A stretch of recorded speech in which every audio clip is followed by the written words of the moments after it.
memulainya. Silakan Pak. Mungkin bisa memperkenalkan timnya Pak Direktur, maaf Pak.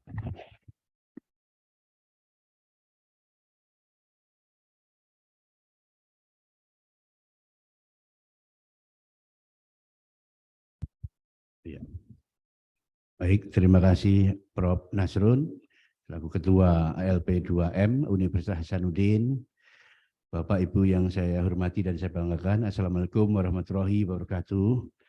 Jadi sebenarnya saya bukan direktur ini Prof, saya hanya koordinator pelaksana TUSI perizinan penelitian asing. Nah di sini mewakili Ibu Direktur kami, Ibu Trisundari yang kebetulan ada kegiatan di Jakarta yang tidak dapat beliau tinggalkan. Jadi di sini kami berangkat berlima. Di sebelah kiri saya itu Ibu Nungki, beliau adalah subkoordinator untuk advokasi dan pengawasan perizinan penelitian asing. Lalu di depan sana ada Pak Bambang selaku subkoordinator untuk perizinan penelitian yang berisiko tinggi dan berbahaya. Lalu ada juga Pak Sarip ya, yang sangat gagah itu, tinggi besar. Pak Sarip adalah analis apa Pak? Perancang perundang-undangan ahli media Pak. Beliau itu ahli hukum kami di Direktorat Tata Kelola Perizinan Riset dan Inovasi dan Otoritas Ilmiah. Lalu di sebelahnya ada Ibu Nina. Ibu Nina itu beliau adalah sekretaris direktur kami, Ibu Trisundari gitu Pak. Itu perkenalan kami. Bapak Ibu yang saya hormati, mungkin saya berdiri saja ya agar lebih lebih leluasa karena ini laptopnya agak ya.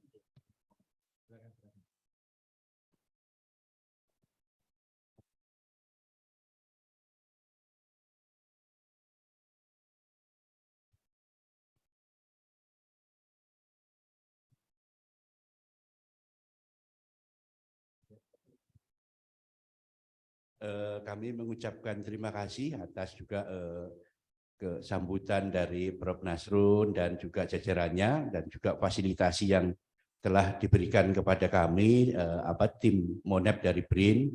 Jadi Bapak Ibu yang kami hormati, kami akan menyampaikan tentang kebijakan perizinan penelitian asing dalam kolaborasi riset internasional berdasarkan Undang-Undang Nomor 11 Tahun 2019 tentang Sistem Nasional Ilmu Pengetahuan dan Teknologi.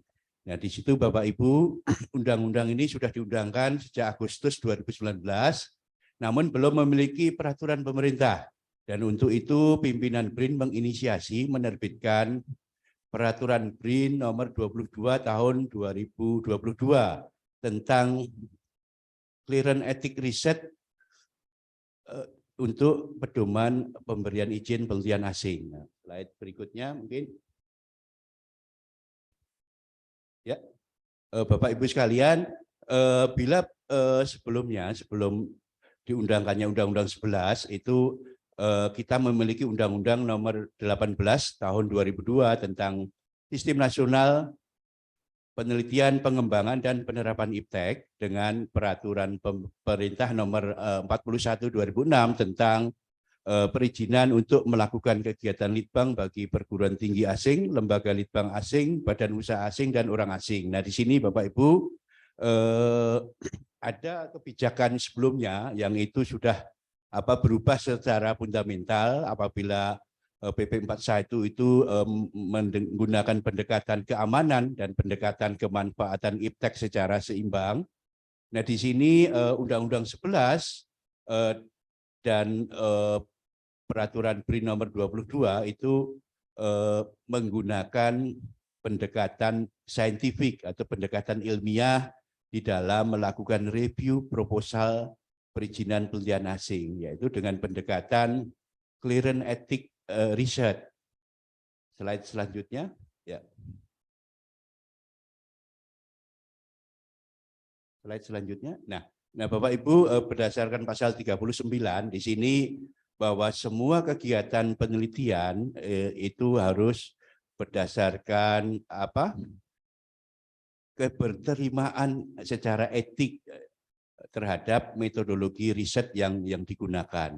Nah, di situ tentu saja slide selanjutnya Bapak Ibu di pasal 75, di situ BRIN sebagai pemerintah pusat itu diberi otoritas, diberi wewenang untuk memberikan izin penelitian kepada kelembagaan iptek asing dan atau orang asing yang akan melakukan kolaborasi riset di Indonesia. Tentu saja di sini berdasarkan kemitraan yang setara atau equal partnership.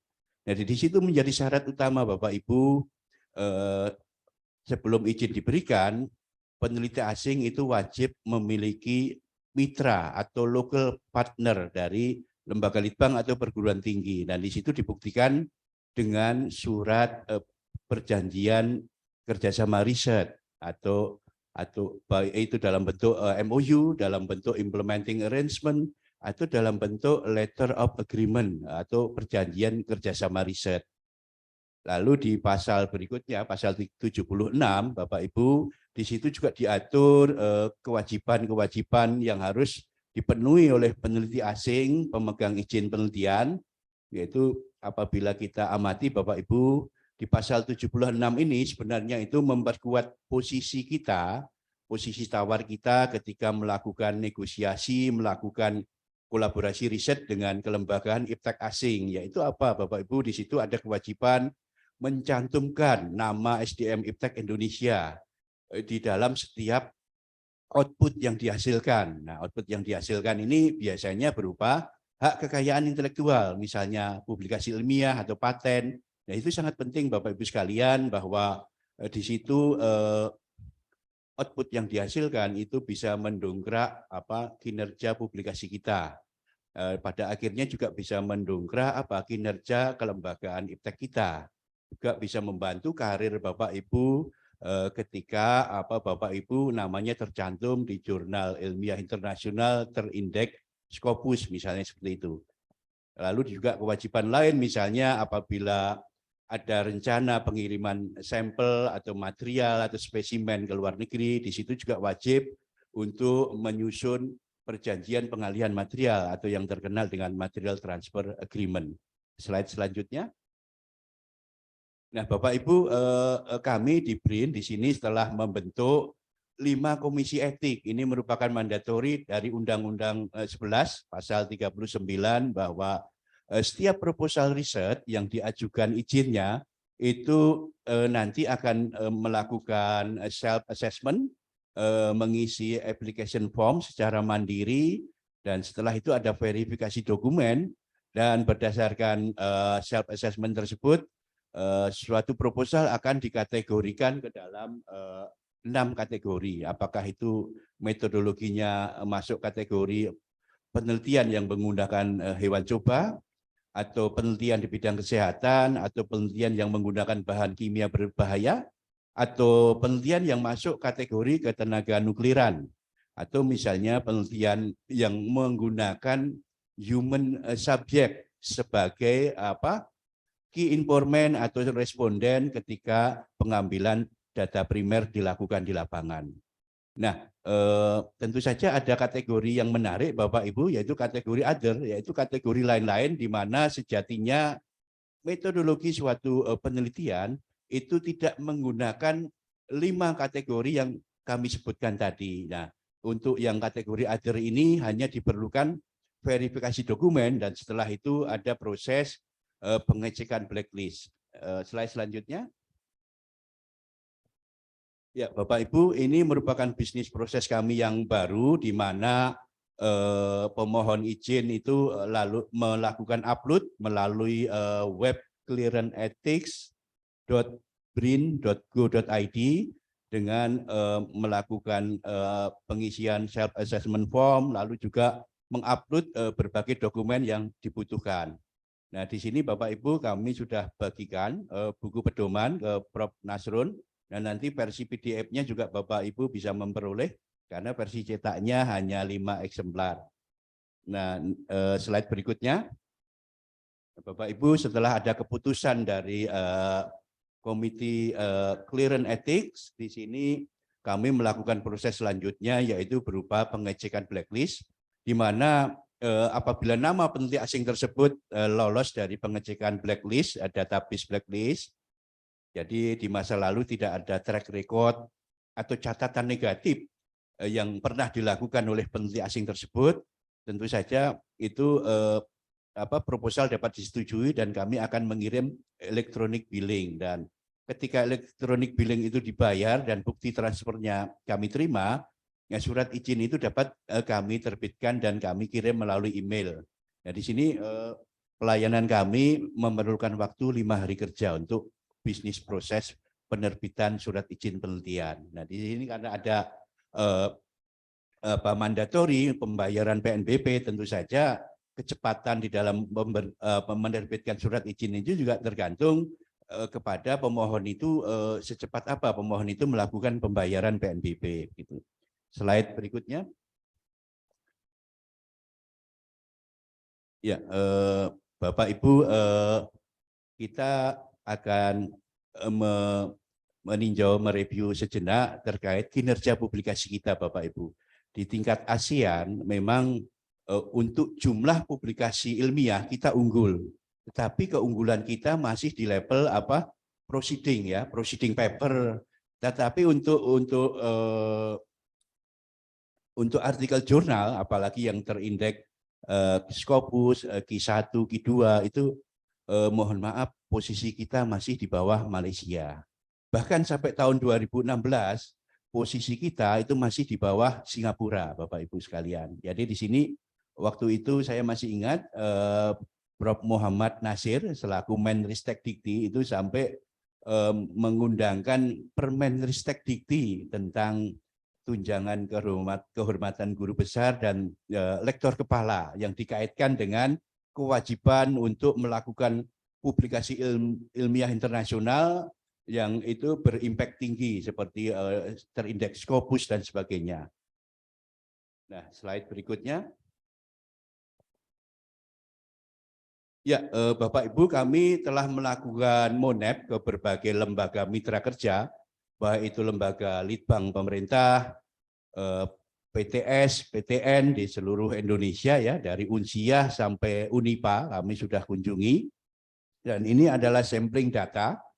Kami mengukur kinerja publikasi ilmiah itu membandingkan antara jumlah kolaborasi riset, jumlah kemitraan riset dengan output yang dihasilkan, yaitu jumlah publikasi ilmiah internasional.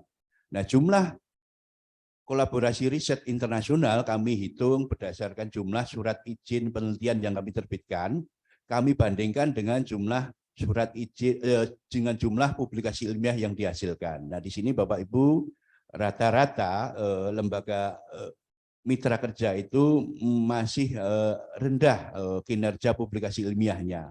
Jumlah surat izin yang kami terbitkan itu jauh lebih besar daripada jumlah publikasi ilmiah yang mereka hasilkan. Nah, ini kita nanti bisa diskusi Bapak Ibu sekalian, constraint-nya apa, kendalanya apa, barrier-nya apa, mengapa kinerja publikasi ilmiah itu masih di bawah ya dengan dibandingkan jumlah surat izin yang pernah kita terbitkan. Nah, di sini ada data yang cukup menarik. Di sini IPB dan juga LIPI merupakan dua lembaga mitra kerja yang capaian publikasi ilmiahnya itu cukup tinggi.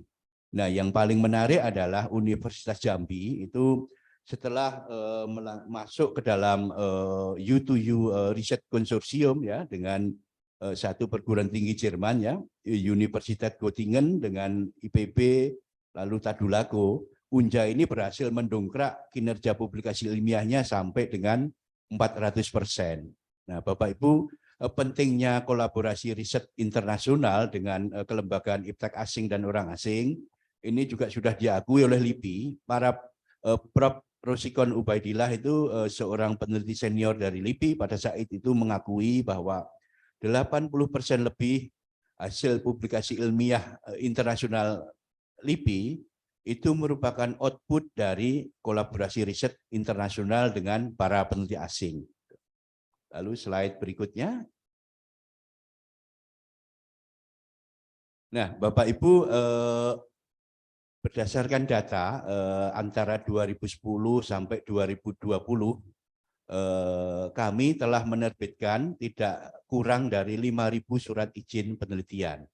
Nah, di sini dari 5.000 surat izin penelitian itu menghasilkan 2.000 lebih publikasi ilmiah.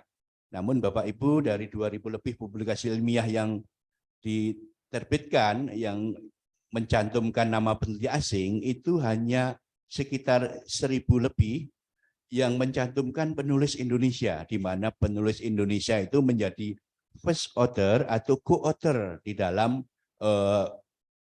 co-authorship dengan peneliti asing. Jadi kinerjanya itu masih sekitar 50% saja dari yang dihasilkan oleh publikasi ilmiah peneliti asing. Nah, ini sayang sekali Bapak Ibu, apabila kita tidak mampu memanfaatkan kehadiran peneliti asing di Indonesia, karena potensi kita, potensi kolaborasi riset itu sangat besar sekali.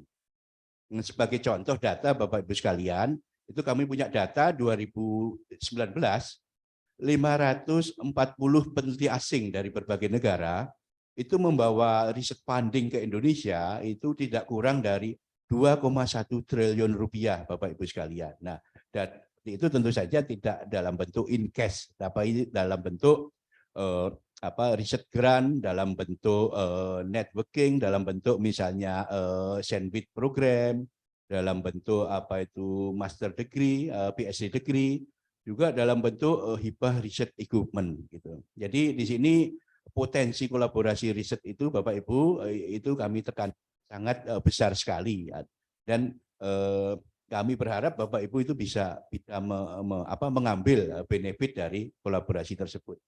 Ya, slide berikutnya. Nah, Bapak Ibu, ini contoh 30 besar first author yang merupakan penulis Indonesia dari data 2.000 lebih publikasi ilmiah yang pernah kami tracking dari berbagai sumber terkemuka. Ya, sejak 2016 kami melakukan tracking terhadap publikasi ilmiah dari sumber-sumber yang sangat reputable seperti Google Scholar, Scopus, lalu DOAJ, dan juga sumber-sumber terkemuka lainnya. Nah, slide berikutnya. Nah, di sini juga kami mencantumkan 30 besar ya co-author yang mencantumkan nama penulis Indonesia. Nah, yang sangat membanggakan bagi UNAS di sini Prof. Adi Maulana masuk ke dalam 30 first author yang paling produktif gitu. Ya. Berikutnya, slide berikutnya. Nah, Bapak Ibu, ini merupakan profil kolaborasi riset dengan UNHAS dengan berbagai dari peneliti asing dari berbagai negara. Ya, ini slide selanjutnya. Ini kami tunjukkan bagaimana bidang ilmu yang diminati, lalu mitra dari berbagai lembaga litbang terkemuka dunia seperti ZMT, lalu juga Kyoto University dan seterusnya. Ya, slide berikutnya. Ya, berikutnya lagi.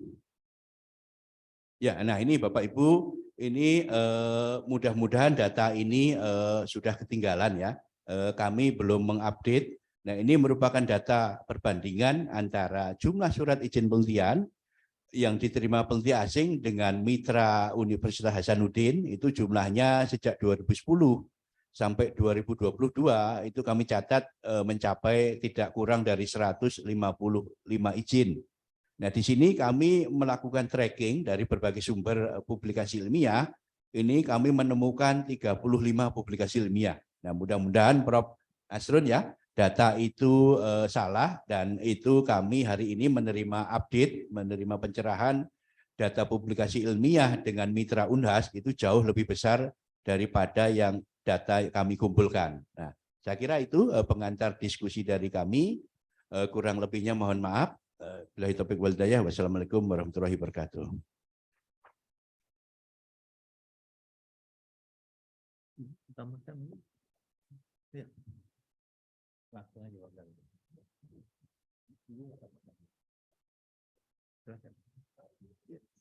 Sebelum kita pooling aja. Silakan.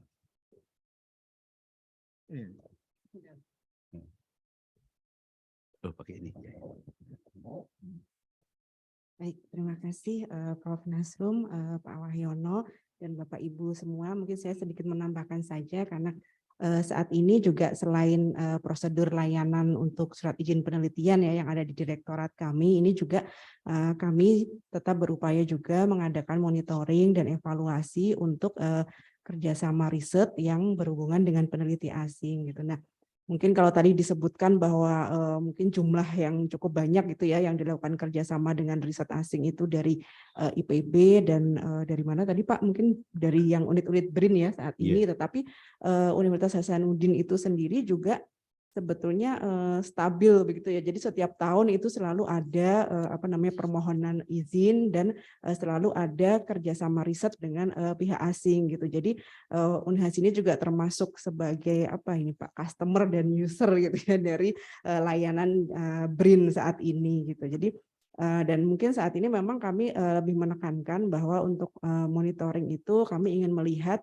dampaknya gitu atau capaian dari kerjasama riset itu gitu. Jadi kalau mungkin dulu kita lebih misalkan untuk review atau screening awal gitu, apakah kerjasama riset ini bisa dilakukan atau tidak gitu. Kami mungkin saat ini lebih bergeser fokusnya pada bagaimana sih kerjasama riset ini bisa memberikan dampak dan terutama juga dampak yang positif begitu ya terhadap universitas atau mungkin mitra kerja yang ada di Indonesia gitu. Dan mungkin untuk tahun 2022 ini Prof. Nasrum sebagai tambahan informasi yang tercatat di database kami ini memang baru 5 judul begitu ya, tapi ini selalu ada begitu permohonan dari Unhas dari tahun ke tahun, dan ini saya cek juga di data itu dari 2015 itu sudah ada gitu kerjasama riset dengan pihak asing yang diinisiasi juga oleh Unhas.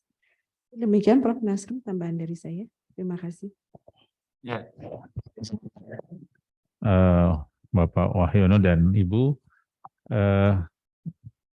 saya juga dikasih tugas ini untuk membawakan satu topik saya, tapi saya kira tidak terlalu lama, ya, tentang peran aktif Unhas sebagai mitra kerja peneliti asing. Sebelumnya tadi yang disebutkan oleh Pak Wahyono ini bukunya, Research Permit ya, dan ditulis sendiri oleh Pak Wahyono ini. Ada 5 tapi nanti saya bagikan ya. Kemudian ada juga filenya. Ya, ini beberapa slide saja saya ingin sampaikan bahwa sampai sejauh mana Unhas bermitra dengan peneliti asing. Kalau kita berpatokan pada World Class University, slide. Atau saya jalankan ya? Gitu. Oke. Kalau kita patokan pada World Class University yang ada, itu memang kata riset, teaching, dan international serta employability itu yang menjadi patokan kita. Sehingga kata kuncinya sebenarnya kalau kita tidak bekerja sama dengan peneliti asing, ya paling tidak riset kita di situ-situ saja. Ya, kemudian teaching kita juga tidak berkembang. Dan nilai internasionalisasi juga sangat berpengaruh di situ ya, karena ada outbound, inbound, dan kemudian dosen asing itu masuk di situ semua. Kemudian kalau kita lihat lagi dari World University Ranking World, itu memang nilai kolaborasi dengan peneliti asing itu sangat tinggi. Ya, di academic reputation itu 40%. Ya, seperti kita ketahui academic reputation itu adalah seberapa banyak peneliti asing mengenal Unhas, mengenal university kita. Kalau dia memvote kita, ya, memvote dari 400 nama yang kita masukkan misalnya, dia memvote hampir lebih dari 70% misalnya, maka saya yakin kita masuk di 500 besar. Ya, target kita kan memang di situ sebenarnya. Ya. Sehingga ini menjadi sangat urgen sekali untuk meningkatkan kolaborasi riset dengan peneliti asing. Ya. Kita memang harus dikenal selama ini ya dulu waktu saya masih di WR4 ya sama Pak Mahatma ini, itu academic reputation kita buat secara instan. Ya, padahal itu sebenarnya dibutuhkan kolaborasi yang lama. Mereka harus pernah datang, mereka harus pernah buat proposal dengan kita, mereka harus pernah publikasi dengan kita, mereka pernah mengajar di kita, mereka juga mengirim mahasiswanya ke kita, atau kita yang mengirim ke sana, atau kita yang magang ke sana. Ya, seperti Dr. Wahyuni ini, Dr. Fakih, dan semuanya sudah pernah sekolah di luar negeri, sudah pernah profesornya mengajar ke kita walaupun secara online, dananya juga sudah pernah didapatkan. Nah, itu sebenarnya yang jadi feel kita. Namun dibutuhkan nama baru. Ini yang kadang kita tidak update. Ya, setiap tahun itu 400 nama dibutuhkan. Sehingga kerjasama riset, kerjasama kolaborasi asing itu harus terus ditingkatkan.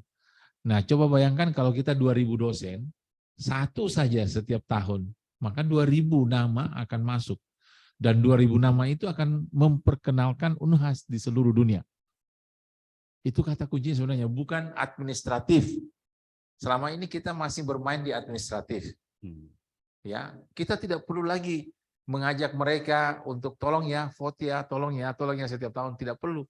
Karena kalau dia kenal kita, dia suka sama kita, dia pernah publikasi sama kita, dia pernah dapat grant internasional sama kita, maka pada saat dikasih dia questionnaire, case ranking, maka dia pasti akan mengingat kita. Itu kata kuncinya sebenarnya. Itu yang tidak perlu usaha yang berat lagi di saat injury time. Kita tinggal rutin saja. Jadi ini kata kuncinya sebenarnya. Dan ini 40%. Ya. UGM, UI, ITB yang masuk ranking 300 dunia, itu dia punya academic reputation di atas 40%, di atas 40. Kita masih 10. Ya, 10 11 kalau tidak salah ya, Pak Mahatma. Nah, ini yang kurang sama kita. Kurang. Jadi saya kira tawaran datang dari BRAIN bahwa kerjasama asing ini memang kita harus tingkatkan. Demikian juga di Asia. Di Asia juga itu, ya ini tinggi sekali. Walaupun akademik berkurang, tetapi ada di situ citation per paper dan International Research Network. Itu 10-10, jadi totalnya 50 malah. Ya. Jadi kalau tinggi, kata kuncinya memang peneliti asing. Oleh karena itu Pak Rektor sangat menekankan sekali kepada semua Bapak Ibu dosen untuk mengikuti kegiatan ini dalam rangka memenuhi kriteria agar supaya kalau ada kolaborasi asing sebaiknya diupayakan. Nah, apa upaya-upaya yang dilakukan oleh Unhas untuk mengembangkan WCU terutama academic reputation ini? Kita memang banyak ikut partisipasi expo internasional, kemudian host internasional conference yang bereputasi, kemudian aktif di asosiasi keilmuan tingkat dunia, kolaborasi dengan peneliti internasional. Ini yang penting sebenarnya. Kemudian bagaimana kita meningkatkan jumlah hibah PMDSU dan hibah postdoktoral. Ini ranking-ranking yang pernah kita dapatkan dan alhamdulillah masih bagus karena masih di atas rata-rata kita punya nilai. Kita masih bisa masuk sampai 10 besar di Indonesia, bahkan pernah nomor 2 di Time Higher Education untuk impact ranking 2 tahun lalu ya, bahkan kita masuk ke peringkat dunia 79. Namun itu akan selalu dituntut untuk update daripada data. Dan data yang paling banyak memang yang berpengaruh itu adalah kolaborasi internasional. Ini kalau kita lihat bagaimana langkah-langkah yang kita lakukan untuk penguatan academic reputation kita, pada prinsipnya semua diarahkan ke kolaborasi. Kenapa LP2AM tahun ini mengubah skim, ya, skim yang selama ini ada itu kan ada 5, sekarang kita ubah jadi 1 karena dasarnya di sini. Ya, kita ubah jadi skim fundamental kolaboratif. Fundamental bukan berarti penelitian dasar saja, ya bisa saja TKT 4 sampai 6 bisa dimulai juga. Yang penting sudah dilakukan TKT 1 sampai 3-nya. Ya, itu yang kita lakukan. Dan yang terpenting adalah yang menjadi yang terbarukan saya kira adalah kolaborasi. kita malah menuntut agar supaya dari 7 peneliti yang ada itu 1 dari luar negeri. Nilainya akan tinggi. Kemarin Pak, ini baru terakhir kami tutup untuk dana internal, itu yang masuk untuk satu skim ini 656 proposal, dan kita alhamdulillah dibantu oleh Pak Rektor. Tadinya kita cuma dikasih tahun lalu 14M, sekarang jadi 20M. Jadi alhamdulillah jumlahnya meningkat. Kenapa? Karena dana riset dari Dikti itu sangat berkurang sekali. Diarahkan ke Kedereka. Oleh karena itu, kenapa tahun ini kita kurang dapat Kedereka? Karena proposal yang dibuat banyak yang memulai dari riset dasar. Sehingga harapan kita mudah-mudahan yang dibiayai ini sekitar 257 proposal. Kita berharap ini menjadi penelitian dasar yang menjadi dasar untuk mengapply nanti tahun depan untuk Kedereka. Ya, sehingga akan banyak harapan kita untuk masuk di Kedereka. Tahun ini cuma 10 proposal dari Unhas Kedereka. Padahal di universitas lain itu ratusan proposal dan dananya malah tidak terbatas ya. Tahun ini malah 1 triliun. Tahun depan mungkin meningkat. Yang saya herankan nanti dana penelitian dasar justru berkurang. Biasanya kita dapat 32, 34M. Tahun ini kita dapat 17. Itu pun 17 adalah lompatan dari tahun sebelumnya. Yang baru hanya 2M. Jadi saya membayangkan tahun depan itu akan makin berkurang. Oleh karena itu Pak Rektor sangat antusias, sangat mendukung kita untuk menambah jumlah dana untuk penelitian dasar. Dan alhamdulillah itu terrealisasi. Nah, ini sekedar perkenalan saja Bapak Ibu dari BRIN bahwa di LP2M itu kita ada 23 puslitbang ya, dan kemudian ada 2 divisi. Salah satu divisi yang memang kita harapkan membantu kita adalah divisi pengelolaan riset internasional. Ini semua akan mengurus bagaimana dana-dana internasional yang ada, yang dikompetisikan, dan juga bagaimana persyaratan untuk peneliti asing. Jadi kita menempatkan ada satu tim di sini yang sebelumnya tidak ada. Sebelumnya tidak ada. Ini baru, jadi kita berusaha agar semua hal yang berhubungan dengan penelitian internasional yaitu akan dikelola oleh divisi ini. Ini program kerjanya adalah mengamankan, meningkatkan peluang untuk kolaborasi riset internasional yang sedang berjalan.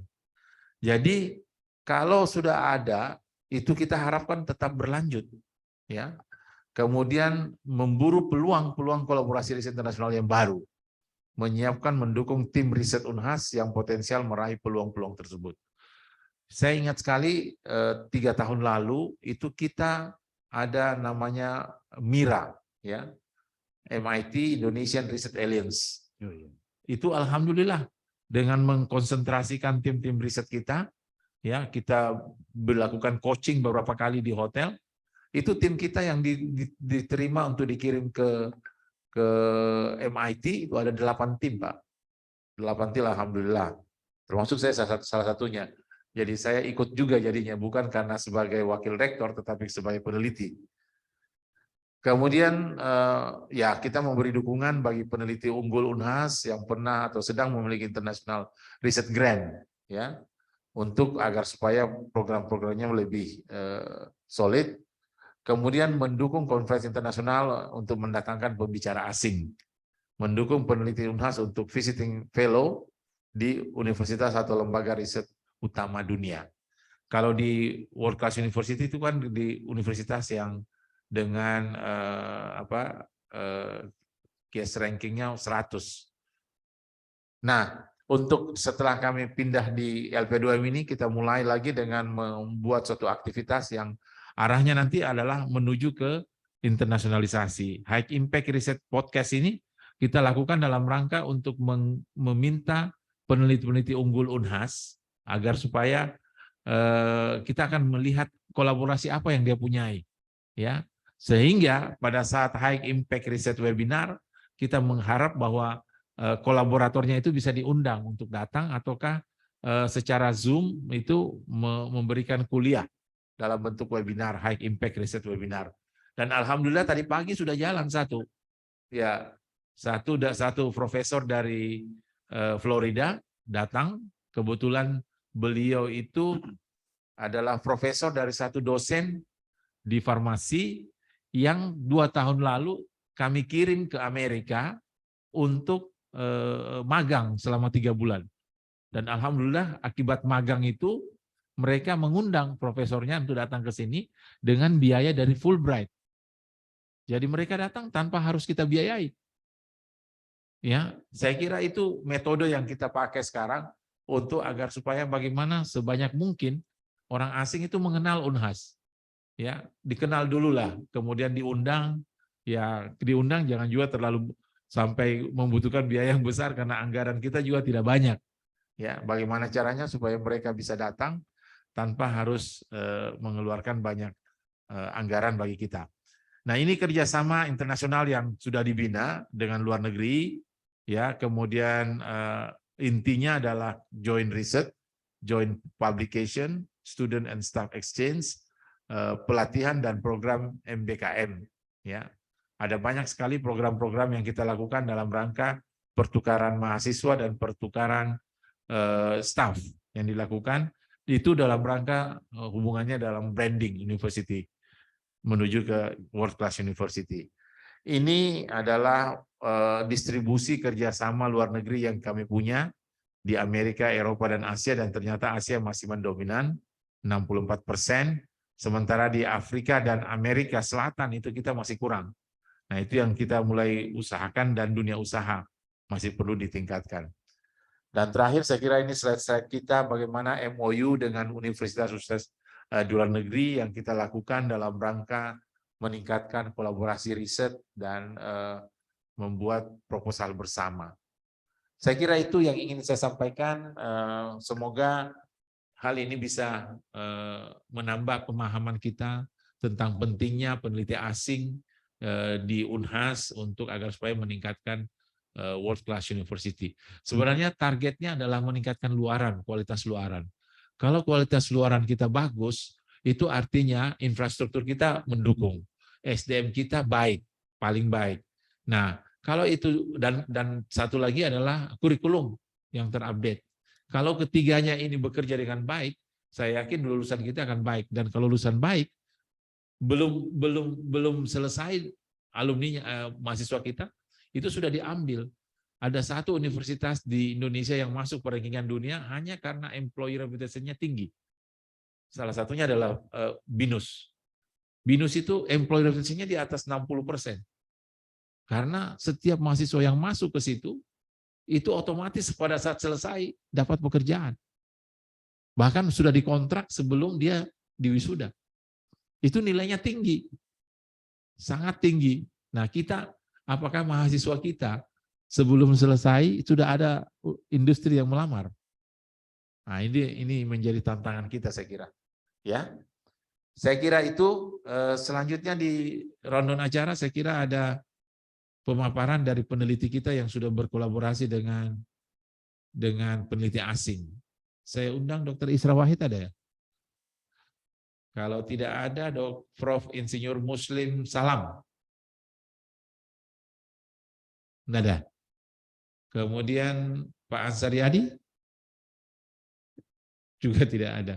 Ya, kalau bisa terakhir ini Prof. Dr. Insinyur Ngakan Putu Oka. Silakan Prof. Mungkin ada yang bisa dibahas saja, di sharing kepada kita. Ya, silakan Prof. Mau di atas sini atau di sana?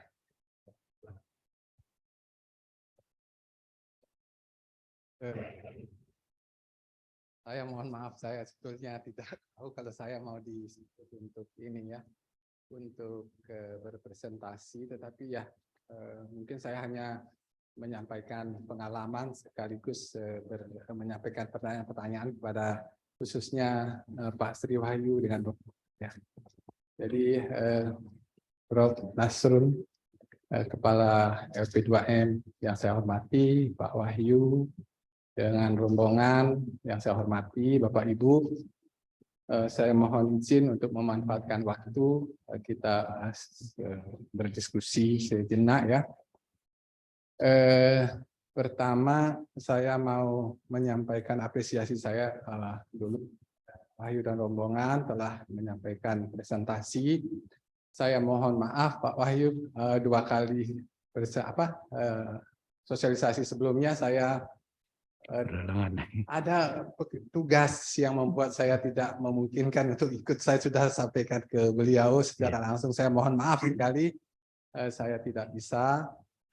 Dan karena itu mungkin ada pertanyaan saya hari ini yang terkait dengan presentasi sebelumnya. Gitu ya. Yang pertama saya bersenang sekali karena di dalam presentasinya Pak Wahyu tadi tidak ada menyebut-nyebut mengenai QS 100 by subject gitu ya.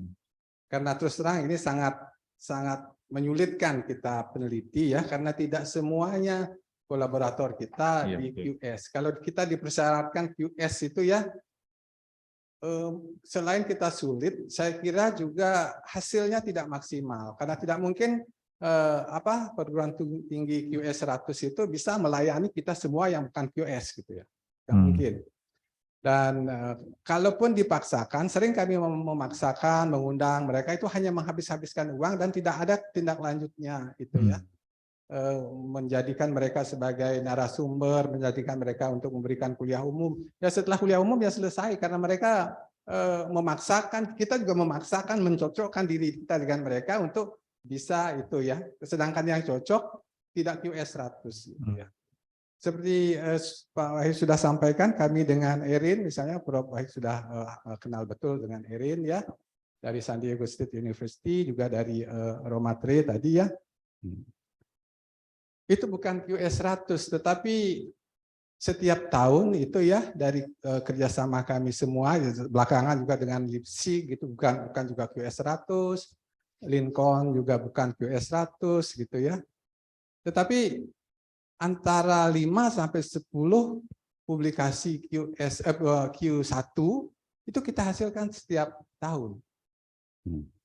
Jadi saya sangat kadang-kadang sangat terganggu sekali mendengar QS 100 itu ya. Jadi itu ya. Kita perlu barangkali tinjau kembali apa sih manfaat kita dari QS 100 itu ya. Sudah itu yang kedua dari Prof. Nasrun juga mungkin kita lebih mungkin lebih baik diskusikan di internal kita nanti lebih dalam ya. Ini juga yang agak kesulitan kami itu ya, di satu sisi kita diminta untuk menjaga kualitas kolaborasi kita supaya kolaborator kita puas dan kolaborasi berkelanjutan. Iya. Nah seperti Prof sampaikan tadi, kita disuruh yang baru lagi mencari gitu. Disuruh yang itu juga kesulitannya karena apa? Kalau kita lakukan dengan baik, seperti misalnya dengan San Diego State University ya, kami sudah sejak awal tahun 2000-an sampai sekarang terus berlanjut, sudah MOU yang keempat. Terus berlanjut, satu MOU 5 tahun, itu terus berlanjut. Kalau kami, banyak sebetulnya yang, karena kita punya tulisan, banyak yang mengajak kita berkolaborasi lagi, yang meminta. Tetapi itu kan kolaborasi tidak hanya kita membuat MOU baru kita santai-santai, tidak begitu. Setiap kolaborasi kita harus ikuti dengan tindak lanjuti dengan kerjasama, penelitian, bikin proposal. Nah kalau kita cuma kita saja, kami tim, saya kewalahan dulu sendiri, sudah itu saya bikin tim, ada Ibu Risma yang sekarang ini ya, sekarang ditarik ke direktur. Ya, direktur kami juga agak kewalahan lagi sekarang ya, itu. Nah sehingga untuk kolaborator baru, untuk membangun kolaborasi baru itu saya kira seperti saya sampaikan sebelumnya sering itu kita tidak hanya yang kita sudah berkolaborasi diundang dalam pertemuan begini, tetapi juga yang justru yang belum ya, yang belum supaya mereka paham bagaimana membangun kolaborasi. Dan kita yang sudah ada sedikit pengalaman berkolaborasi bisa barangkali membantu mereka untuk mengembangkan kolaborasi. Sebetulnya enak sekali kolaborasi itu ya. Tidak jauh lebih mudah membimbing mahasiswa asing daripada membimbing mahasiswa kita. Mohon maaf ini ya. Kalau mahasiswa asing itu bahasa Inggrisnya sudah sudah baik mereka. Bagus. Teknik penulisan mereka sudah kuasai Ya. ya. Kita itu cuma secara substansi saja, oh ini tidak cocok, ini sepertinya tidak begini. Kan kita yang pengalaman di Indonesia lebih lama, kita yang tahu itu. Mereka ke sini palingan 3 bulan gitu. Banyak yang mereka cuma interpretasi saja, tetapi itu tidak sesuai dengan apa yang sebetulnya ada di lapangan. Apalagi kami orang ekologi gitu ya. Nah kita sering cuma menyampaikan ini sepertinya tidak begini. Tolong lihat datanya baik-baik gitu ya dalam menginterpretasi data. Nah selanjutnya mereka jalan sendiri. Akhirnya selesai publikasi rata-rata Q1 mereka publikasinya itu. Q4, Q3, Q2 jarang sekali ya. Q4, Q3 itu tidak mereka minati biasanya. Jadi itu pengalaman kami mudah ya. Sulitnya kita hanya membantu mereka mengurus izin.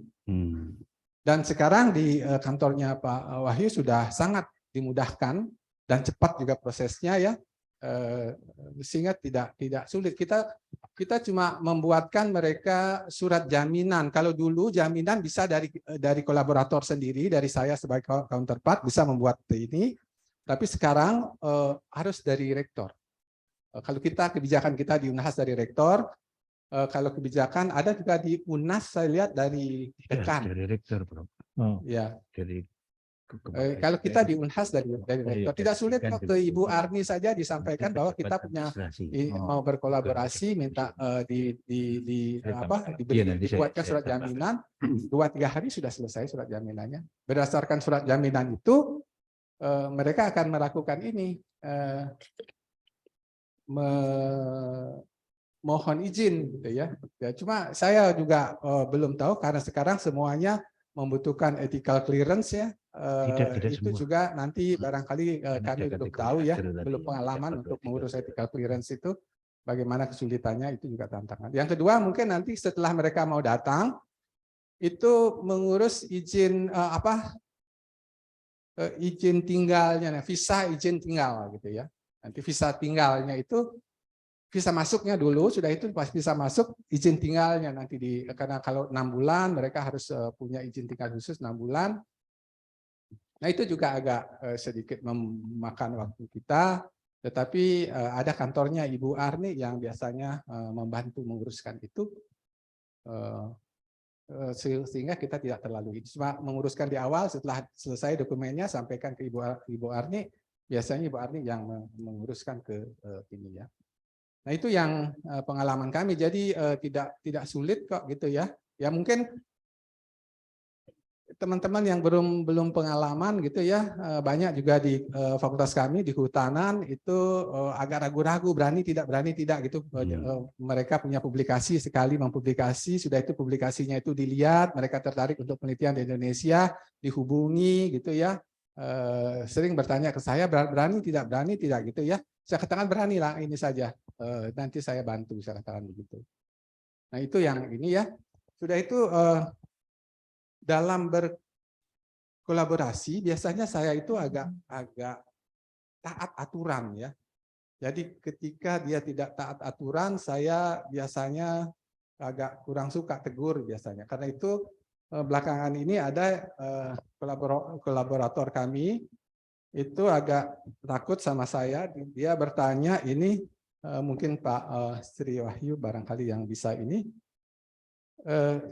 Kan kami bikin proposal. Ada misalnya ahli statistiknya yang ikut di sana, dia tidak akan datang ke Indonesia. Tetapi nanti di publikasi apakah boleh dia muncul namanya? Boleh. Boleh ya. Sudah itu yang kedua pertanyaan mereka adalah, dia kan tidak datang ke Indonesia, apakah dia juga ikut mengurus diizin dan membayar gitu? Tidak datang. Itu. Ya mungkin saya ini ya respon langsung. Ya mungkin begini Prof, ini cukup banyak yang saya harus respon.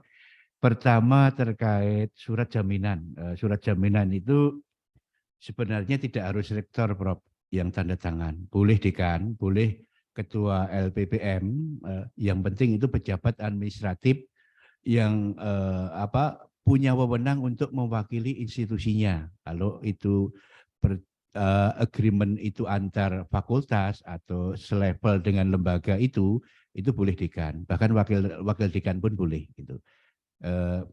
Kepala LPPM itu sangat boleh, tidak harus rektor. Kalau rektor itu kami sarankan untuk MOU yang sifatnya proyek multi-years, proyek besar, melibatkan riset funding yang sangat besar, multi-years, lalu juga melibatkan banyak sekali kolaborator ya, dari berbagai disiplin ilmu, lintas disipliner ya, multidisipliner itu Prof. Lalu juga harus dilengkapi juga dengan implementing arrangement atau technical agreement, dan apabila sudah ada rencana misalnya pengambilan sampel, analisis sampel di luar negeri, karena misalnya alasan kapasitas lab kita itu belum memadai, itu masih diizinkan, tetapi harus dilengkapi dengan Material Transfer Agreement (MTA). Nah, di sini kami di BRIN ini sedang merancang ya, melakukan drafting untuk pedoman penyusunan MTA. Begitu. Kami juga melayani review draft MTA dari berbagai lembaga litbang. Apabila nanti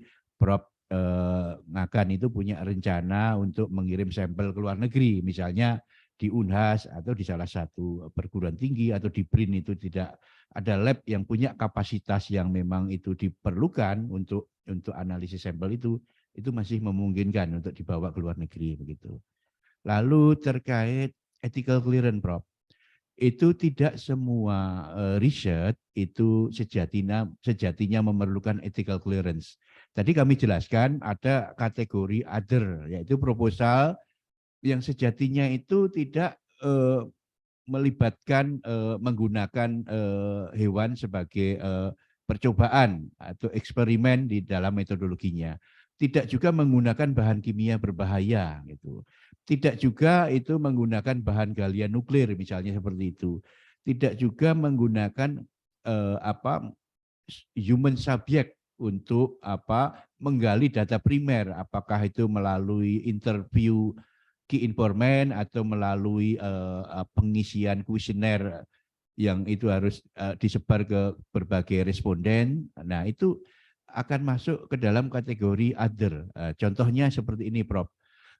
Jadi kalau Prof melakukan penelitian primata, misalnya makaka nigra, tetapi di situ tidak memasang alat apapun ke dalam tubuh makaka nigra itu, misalnya tidak memasang kolar yang itu terhubung dengan GPS lalu bisa dimonitor 24 jam, tidak juga mengambil sampel berupa darah atau feses atau urin atau bagian apapun dari tubuh makaka nigra itu, dan metodologinya itu hanya observasi saja, misalnya dengan menggunakan kamera trap begitu lalu dicatat, itu tidak memerlukan ethical clearance sejatinya, Prof. Itu.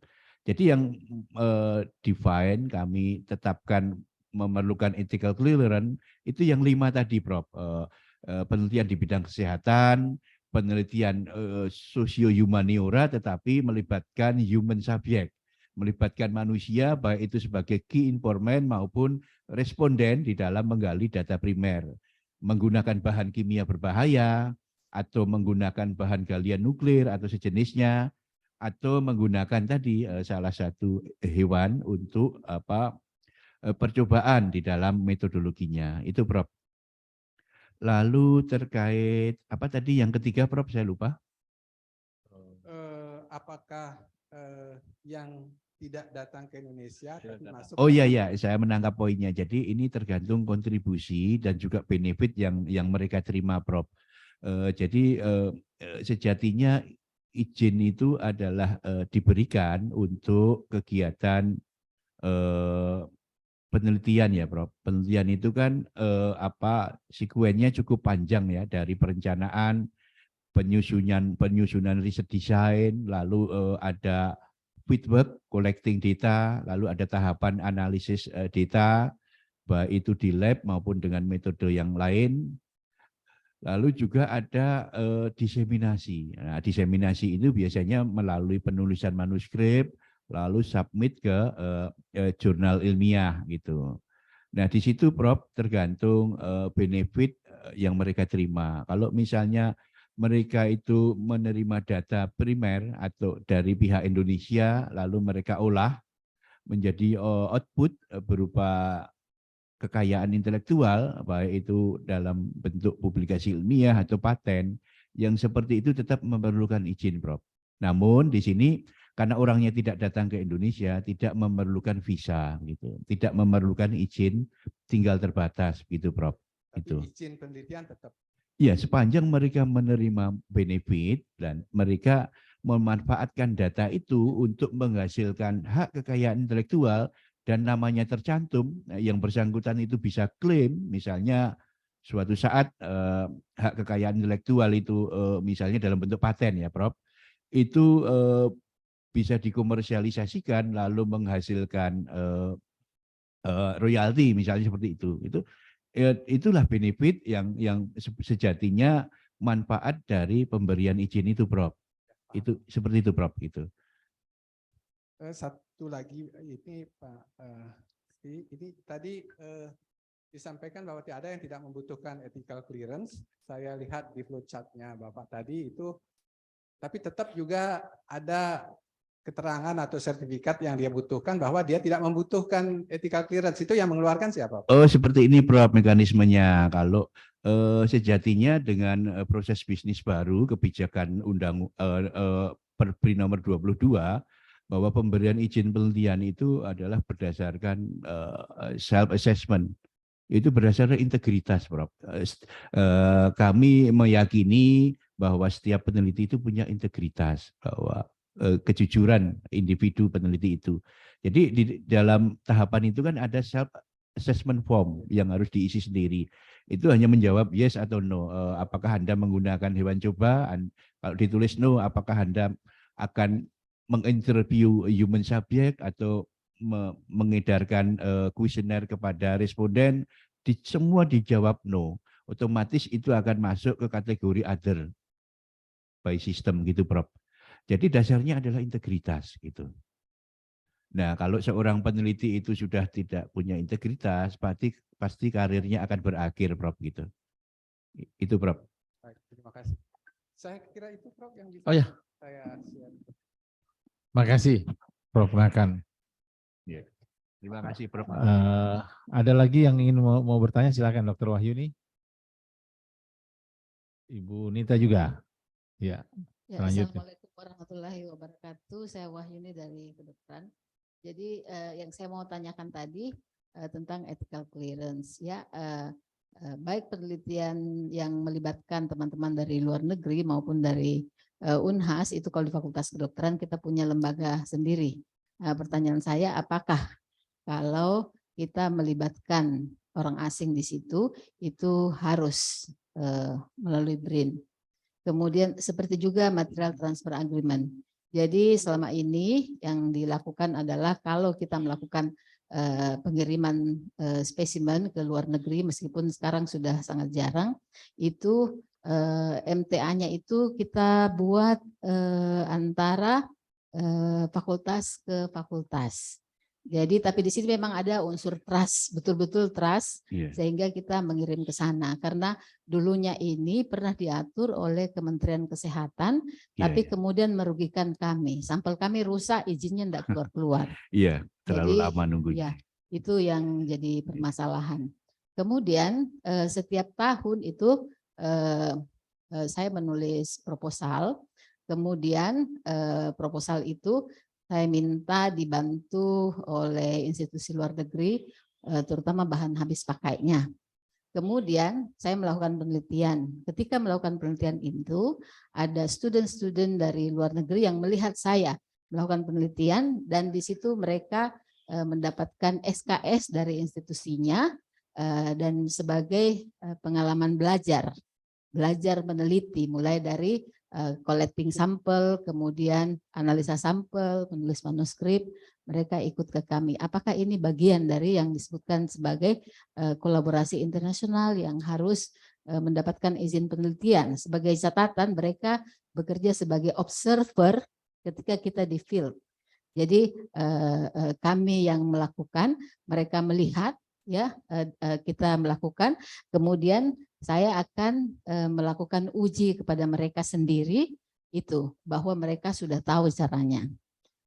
Nah, kemudian untuk memastikan, kan ini kita biasa pakai kit, untuk memastikan bahwa saya terutama dalam menggunakan kit itu sudah benar, itu biasanya ada partner saya dari institusi itu, kemudian datang 1 minggu untuk mentraining. Nah, kalau sudah itu dia pulang. Apakah ini termasuk sebagai membawa peneliti asing? The end of ini adalah saya menulis publikasi dan kemudian menjadi penulis, dan mereka yang membantu saya itu saya masukkan ke dalam author. Nah, apakah semua yang saya sebutkan di sini merupakan hal-hal yang saya perlu laporkan ke BRIN? Itu, terima kasih. Terima kasih, Dr. Wahyuni. Mungkin langsung barangkali Pak.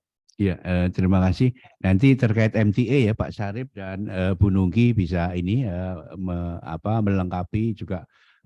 Beliau lebih tahu ya, mereka lebih tahu daripada saya. Lalu tadi yang pertama terkait clearance ethics Bu ya, ethical clearance, apakah harus dari BRIN gitu Bu ya? Saya kira ethical clearance komite ini kan suatu komisi independen Bu ya, komite independen, dan sudah banyak terbentuk di berbagai perguruan tinggi Bu ya, khususnya untuk bidang kesehatan, kedokteran, bahkan untuk sosio-humaniora itu di beberapa perguruan tinggi seperti UGM, Universitas Atmajaya Jakarta itu sudah terbentuk. Itu apabila di Unhas itu sudah ada ethical clearance bidang ilmu Bu, misalnya bidang kedokteran ya, ada di Fakultas Kedokteran, itu tidak harus dari BRIN Bu.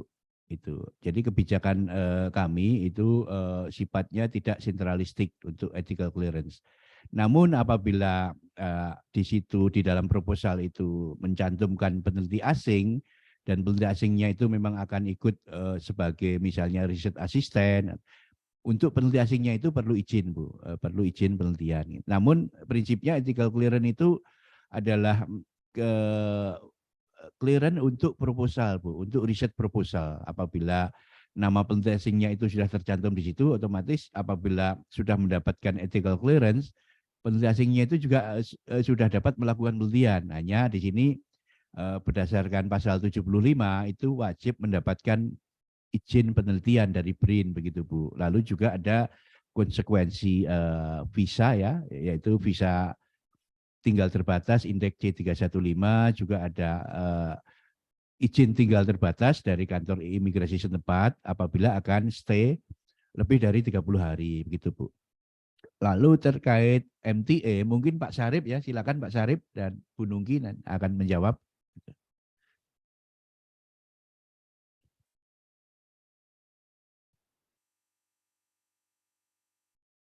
Terima kasih Pak Sri Wahyono. Jadi menjawab pertanyaan Bu Sri Wahyuni tadi ya terkait dengan MTA Bu ya. Memang ini menarik gitu. Kalau kita merujuk kepada Undang-Undang Sisnas-Iptek Bu ya, Undang-Undang 11 2019. Jadi memang ini mungkin satu-satunya undang-undang yang mencantumkan tentang MTA. Jadi paling tidak disebutkan dalam beberapa pasal gitu ya. Di dalam pasal 76 tentang kewajiban peneliti asing, salah satunya adalah membuat MTA untuk pengujian atau analisis sampel di luar negeri. Ya. Nah kemudian itu kewajiban untuk peneliti asing. Di dalam pasal 78 dinyatakan bahwa untuk melindungi keanekaragaman hayati Indonesia, maka tidak diperbolehkan membawa sampel ke luar negeri. Itu ayat satunya. Prinsip pertamanya adalah dilarang gitu Bu ya. Tapi ayat 2-nya mereduksi larangan ini.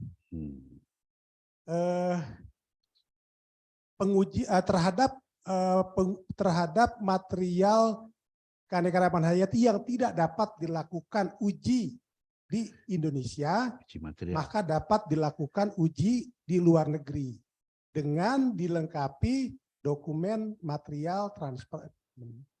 Artinya adalah sebenarnya kalau kita melihat ini rejimnya nih Bu ya, kita lihat rejimnya MTA itu berlaku untuk sampel yang dari dalam negeri mau dibawa ke luar negeri. Ini kita bicara prinsip dulu ya Bu. Nah, ketika kita diskusi dengan Pak Kepala BRIN, ini juga sebenarnya kasus yang seperti Ibu Sri ini alami itu terjadi di beberapa kementerian. Di Kementerian Kesehatan, di Kementerian Pertanian ya Bu Nungki ya, dia mengeluhkan seperti yang Ibu katakan. Nah pada saat itu Pak Kepala mengatakan bahwa untuk yang di dalam negeri sebaiknya diatur oleh regulasi di masing-masing institusi. Gitu ya. Institusilah yang mengatur. Tetapi kemarin ketika kita diskusi dengan Pak Kepala BRIN terkait dengan MTA ini, karena kan kita sedang menyusun rancangan peraturan BRIN tentang material transfer. Nah, Pak Kepala bilang sebenarnya model, kita bicara model MTA ini bisa loh diterapkan untuk yang di Indonesia. Tapi modelnya ya Pak ya, bukan namanya mungkin bukan MTA gitu, tapi apapun namanya, tapi model MTA ini bisa ditiru atau diterapkan terhadap peminjaman material antar institusi di dalam negeri. Jadi sebenarnya kalau kita bicara hal seperti ini juga saya punya pengalaman Pak Sri Wahyono, dulu kita sama-sama di LIPI antara puslit biologi ketika dipinjam sampelnya oleh bioteknologi, ujung-ujungnya gelut Pak. Pernah gelutnya Pak Sri Wahyono ya, gara-gara sampelnya rusak. Gara-gara sampelnya rusak dan tidak didukung oleh satu lembaga dokumen peminjaman. Nah, karena kan dulu bioteknologi itu berasal dari biologi yang kemudian ada unit baru namanya bioteknologi. Orang-orang kan orang-orang biologi juga merasa sesama teman, akhirnya mereka bawa sampelnya rusak, akhirnya gelut Bu. Jadi memang saya kira saya setuju dengan Pak Kepala untuk yang sampel di dalam negeri, saya kira usul ini kepada Pak Dirut LPPM perlu ada pengaturan internal Pak. Karena memang jangan sampai gelut seperti yang pernah kami alami dulu di LIPI. Jadi saya kira mungkin itu tambahnya terkait dengan MTA Bu. Fakultas gitu Pak. Ya saya kira itu. Iya. Silakan Bu. Pengalaman kami di kawasan konservasi ya, itu MTA itu ada dua macam seperti disampaikan tadi. Ada MTA pemindahan sampel di dalam antar wilayah di dalam negeri ya. Sudah itu ada yang keluar negeri. Beda itu. Dan itu kalau untuk keluar negeri juga jelas sekali diatur akan dibawa kemana. Seperti Bapak sampaikan tadi itu baru bisa keluar kalau di dalam negeri tidak bisa gitu. Nah karena itu biasanya kami mewajibkan mereka untuk mencari dulu di dalam negeri gitu. Biasanya pada akhirnya ke LIPI. Ya. Nah itu constraint-nya di situ. Ada alatnya tapi hanya satu. Biasanya makanya ngantri gitu. Ya. Bisa tapi mahal berarti tidak bisa dong. Nah, itu masih diizinkan Bro. Bisa tapi kuncinya harus ada MTA, wajib itu persyaratan itu. Oh begitu ya. Melindungi kepentingan kita. Sudah itu yang kedua lagi itu biasanya jelas tujuan negaranya kemana gitu ya, sehingga ketika dipindahkan dari negara itu ke negara lain, pernah kami punya sampel dulu itu tidak bisa dianalisis di Indonesia, sudah itu dibawa ke Italia, di Italia ternyata tidak bisa juga, itu harus ke Jerman. Nah waktu mengangkut itu barang dari Italia ke Jerman itu membutuhkan lagi surat dari Indonesia bahwa itu ini beda tujuannya, kelanjutannya itu beda tujuan negara. Iya. Ya, kami membuatkan itu. Ya. Benar cerita lucu peneliti. Iya, tidak direncanakan pemindahannya cuma sampai di Italia gitu. Nanti akhirnya di Italia tidak bisa, harus ke Jerman. Itu bikinkan lagi itu suratnya rumit sekali. Ya, baik, terima kasih. Iya, saya kira Bu Nita, silakan Bu Nita. Mungkin Bu Nungki dulu. Oh, silakan. Mau tambahkan dulu, silakan. pembahasan MTA ini. Jadi seperti tadi ya yang dijelaskan atau disampaikan Pak Syarif tadi gitu. Jadi memang saat ini ya BRIN ya Pak ya, kemudian di Direktorat Tata Kelola ini juga kami itu sedang menggodok gitu peraturan mengenai MTA ini gitu. Karena kan ya mungkin dengan bergabungnya seluruh lembaga penelitian gitu ya di BRIN ini ternyata kan cukup banyak gitu apa namanya hal-hal yang ternyata mungkin perlu diatur gitu ya dalam pelaksanaan riset. Nah, terutama yang MTA ini karena kaitannya juga biasanya untuk kolaborasi asing seperti itu gitu kan. Jadi ada sampel di Indonesia yang mungkin akan dibawa keluar gitu. Dan memang tadi sih Bu gitu, ternyata kan dalam prakteknya itu kendalanya tuh macam-macam gitu ya. Jadi tidak hanya tidak bisa diuji di Indonesia gitu kan, tapi sebenarnya mungkin bisa gitu. Mungkin ada labnya, ada alatnya, tetapi seperti itu mahal Bahan gitu. Kemudian kimianya juga mahal. efisiensi Ya, waktu ya kan. Jadi mungkin ternyata daftar di mana atau antri di mana itu lama sekali gitu. Jadi kemarin itu banyak hal-hal itu yang menjadi pertimbangan gitu. Dan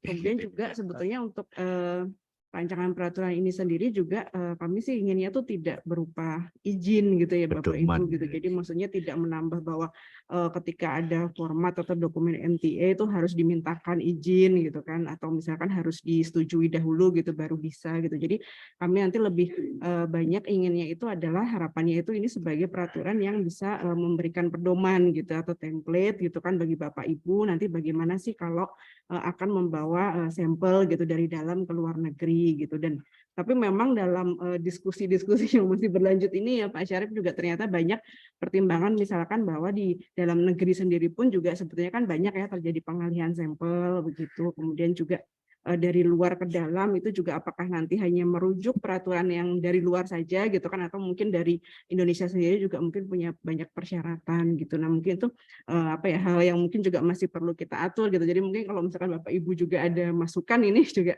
sangat baik gitu, nanti bisa kami menambah untuk diperkaya ya dalam peraturan ini gitu. Mungkin begitu. Terima kasih Bu. Lanjut Bu Nita silakan. Terima kasih Prof. Perkenalkan saya Nita dari Fakultas Ilmu Kelautan Perikanan. Ada beberapa hal yang ingin saya tanyakan. Yang pertama mengenai perizinan tadi, Pak, apakah ada syarat-syarat khusus bahwa peneliti kolaborasi ini harus ada izin dari BRIN? Itu yang pertama. Kenapa saya tanyakan ini?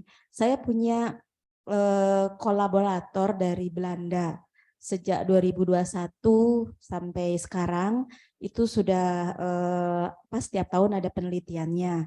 Tapi kolaborator itu untuk tahun 2021, 2022 itu kami yang melakukan penelitiannya di Indonesia. Tapi rencananya tahun depan mereka ingin melakukan penelitian yang lebih intensif. Nah, sebenarnya apa sih syarat-syaratnya sehingga peneliti asing itu harus ada izin penelitiannya? Misalnya apakah harus kalau misalnya penelitiannya tinggal berapa lama di Indonesia kah, atau apa syarat-syaratnya yang sehingga peneliti kami atau peneliti mitra kami dari luar negeri itu harus ada izinnya begitu ya. Itu yang pertama. Kemudian yang mengenai ethic clearance itu Bu, saya juga alhamdulillah tahun ini ada penelitian dengan Australia, dan berdasarkan kontrak itu memang harus diurus ethic clearance-nya. Nah tadi kan Bapak menjelaskan mengenai ethic clearance, tapi untuk penelitian yang sementara ini saya sedang kerjakan dengan mitra kami di Australia itu ethic clearance-nya memang Unhas mengeluarkan ethic clearance, kemudian pihak Monash, pihak yang di Australia juga mengeluarkan ethic clearance begitu. Nah itu untuk penelitian-penelitian seperti apa sih yang memang ethic clearance-nya itu harus dikeluarkan oleh BRIN begitu. Mungkin itu saja yang ingin saya tanyakan. Terima kasih. Assalamualaikum warahmatullahi wabarakatuh. Terima kasih. Silakan. Silakan. Baik, terima kasih Ibu. Jadi sebenarnya apabila suatu proposal itu mencantumkan nama peneliti asing Bu ya, dan peneliti asing itu ikut di dalam proses penelitian, itu sebaiknya ethical clearance-nya dimohonkan melalui BRIN, Bu. Karena itu satu sekuen dari bisnis proses. Ethical clearance lalu mengalir ke proses untuk penerbitan izin penelitian. Lalu selanjutnya proses visa apabila orang asingnya itu akan datang ke Indonesia, gitu Bu. Nah, apabila misalnya Ibu ini kolaborasinya itu dalam skema misalnya Ibu menerima riset funding dari lembaga institusi asing ya, foreign institution, apakah itu foreign university atau misalnya dana pendanaan lain, misalnya dari DFG atau dari Asian Development Bank, itu Ibu di situ punya kewajiban melakukan pengumpulan data primer, lalu membuat report, dan report itu diserahkan kepada pihak asing. Nah, Ibu itu punya kewajiban untuk mendapatkan ethical clearance. Nah, setelah mendapatkan ethical clearance, tentu Ibu wajib juga melapor ke Kemendagri, Bu ya, untuk mendapatkan SKP, surat keterangan penelitian. Tapi izin penelitian itu tidak diperlukan karena Ibu warga negara Indonesia, gitu. Demikian juga untuk kelembagaan iptek asingnya, karena dia hanya berkontribusi untuk menyediakan riset grant atau riset funding, itu tidak terkena kewajiban untuk riset permit, begitu Bu. Tapi ethical clearance ini wajib, gitu. Nah, apabila Ibu punya proyek didanai dari APBN, tidak melibatkan funding asing, Ibu tidak wajib untuk harus mengajukan ethical clearance ke BRIN. Misalnya di UNHAS itu sudah ada, silakan saja mengajukan permohonan ethical clearance dari clearance ethic committee yang ada di UNHAS. Seperti itu, Bu. Ya. Mungkin ada yang belum terjawab, Ibu? Oh ya, jadi yang tadi jadi persyaratannya itu memang kalau yang peneliti asingnya memang mau ambil data di sini begitu ya Pak ya, secara langsung begitu. Peneliti asingnya mau ambil data, collecting data di sini, baru harus ada izin permit untuk penelitian ya Pak. Sebenarnya sudah kami jelaskan seperti pertanyaan Prof. Ngakan Putoka tadi. Jadi kalau di situ ada kontribusi peneliti asing, meskipun tidak datang ke Indonesia, tetapi dia menerima benefit data primer dari pihak Indonesia, Bu, lalu nama mereka itu tercantum dan dapat mengklaim hak kekayaan intelektual sebagai output dari kolaborasi riset, itu pun seharusnya wajib izin juga, Bu. Seperti itu, Bu. Nah, terkait berapa lama yang harus izin, itu memang Undang-Undang 11 maupun Perbrin itu tidak mengatur, Bu, durasi risetnya itu minimal berapa lama yang memerlukan izin, begitu, Bu. Nah, yang mengatur durasi berapa lama itu adalah visa, Bu, izin masuk maupun izin tinggal di Indonesia. Itu ada batas waktu berapa lamanya gitu. Kalau izin penelitian itu tidak mengatur batas waktu minimal, Bu, gitu. Tapi batas waktu maksimal lah yang diatur, yaitu maksimal izin diberikan untuk masa berlaku 12 bulan, begitu, Bu. Makasih, Pak. Terima kasih. Sebaiknya untuk ethical clearance itu apabila memenuhi syarat akan diberikan surat keterangan etik itu sesuai dengan proposal yang dimohonkan. Kalau proposalnya 5 tahun, ethical clearance-nya itu biasanya berlaku 5 tahun juga, begitu, Bu. Ya, makasih. Ada lagi yang mau bertanya, silakan. Pak Mahatma dulu ya, baru dokter.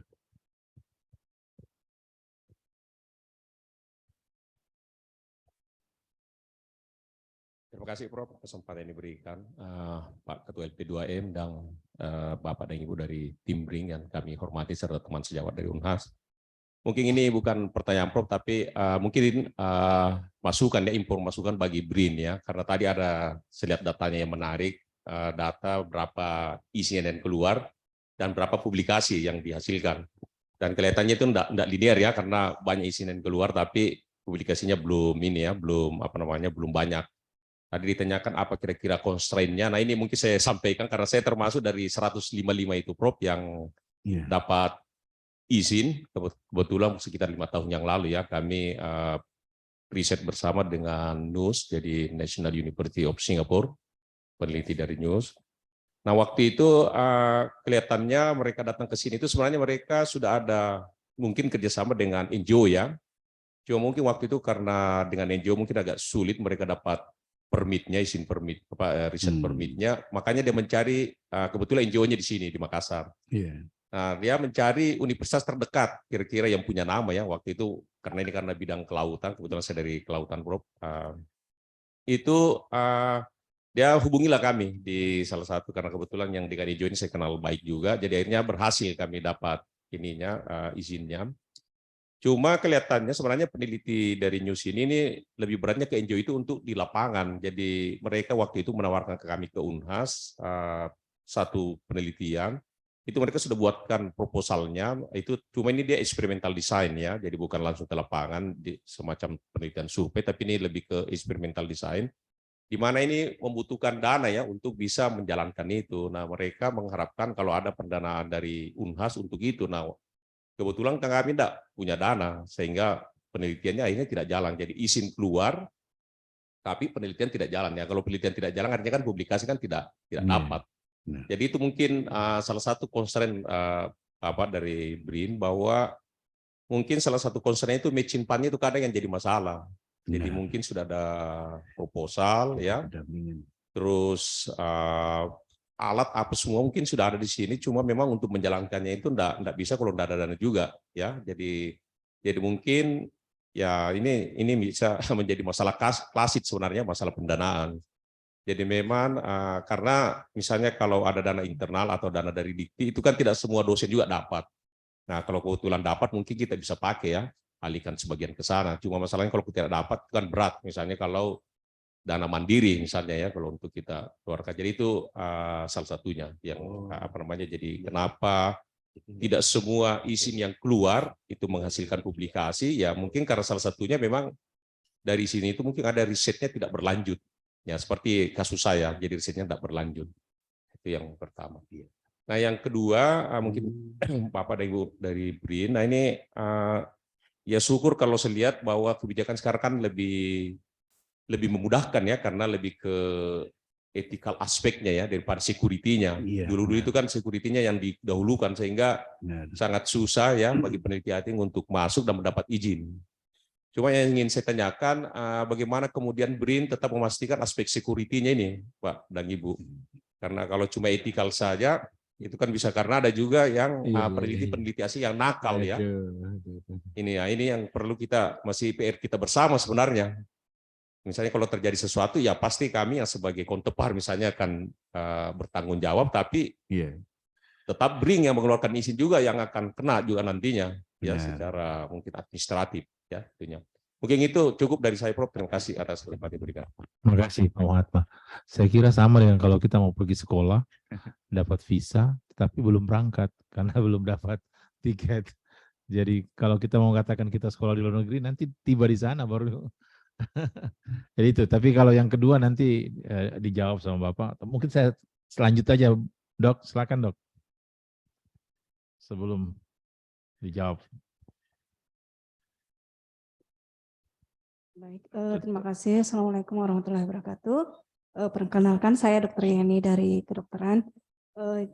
Jadi yang pertama mungkin saya menyimpulkan bahwa setiap penelitian yang kita adakan yang melibatkan peneliti asing, sebaiknya ethical clearance-nya kita ajukan ke BRIN. Mungkin seperti itu ya. Cuman menurut saya kita perlu ada batasan yang jelas seperti apa yang disebut sebagai penelitian yang melibatkan peneliti asing. Jadi mungkin BRIN perlu memberikan batasan itu secara tertulis. Jadi jelas bagi setiap peneliti bahwa dia masuk kategori itu. Kemudian pertanyaan saya, kalau misalnya memang kami mengajukan ethical clearance ke BRIN, apakah berarti bahwa kami tidak perlu lagi mengajukan ethical clearance ke fakultas misalnya, ke komisi etik yang perlu, ada salah satu saja. Institusi kami, seperti itu. Yang kedua, pertanyaan saya misalnya yang funding dari luar, kebetulan kemarin tim kami, saya cuma sebagai anggota, jadi mendapatkan funding dari WHO misalnya, untuk misalnya uji resistensi obat. Nah, untuk hal seperti ini kebetulan ethical clearance-nya sudah ada dari institusi. Nah, apakah itu wajib dilaporkan juga ke BRIN atau seperti apa? Karena ini baru mau berjalan. Kemudian ada satu pertanyaan saya juga, apakah bisa misalnya ini usulan saya, pihak BRIN bisa memfasilitasi juga kalau misalnya ada pengiriman barang atau hibah dari luar untuk pembebasan pajak, karena itu juga salah satu hal yang cukup menyulitkan bagi para peneliti. Terkadang kalau misalnya ada barang dari luar itu pajaknya cukup besar, dan untuk pembebasannya cukup rumit, dan yang saya ketahui itu harus sampai rektor yang tanda tangan. Nah, siapa tahu bisa difasilitasi oleh BRIN. Demikian dari saya. Assalamualaikum warahmatullahi wabarakatuh. Siap. Saya kira masih ada satu. Oh, satu lagi silakan.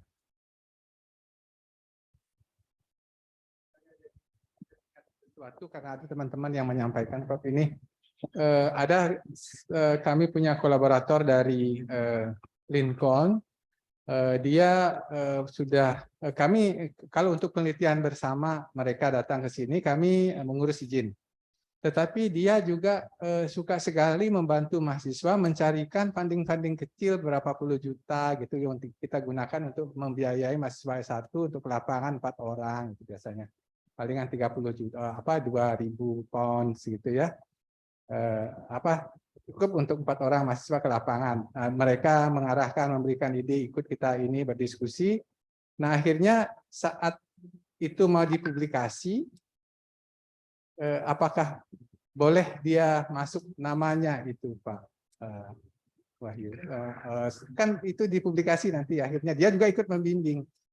Tetapi dia pernah datang ke Indonesia mendapatkan izin penelitian untuk proposal lain gitu.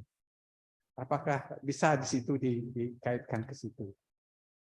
Itu yang pertama. Yang kedua mengenai ethical clearance itu ya.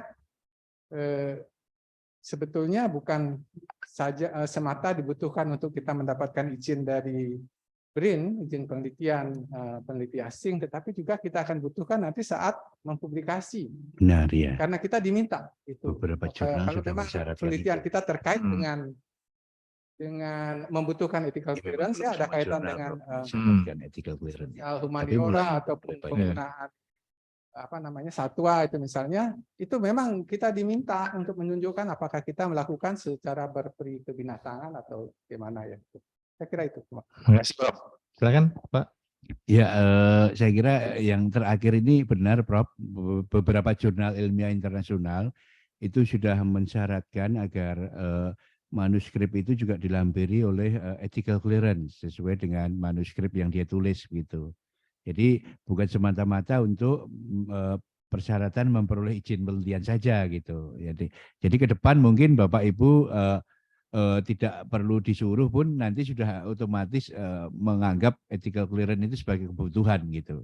Karena mungkin suatu saat akan sulit untuk publish tanpa ethical clearance apabila memang metodologinya itu membutuhkan clearance etik begitu.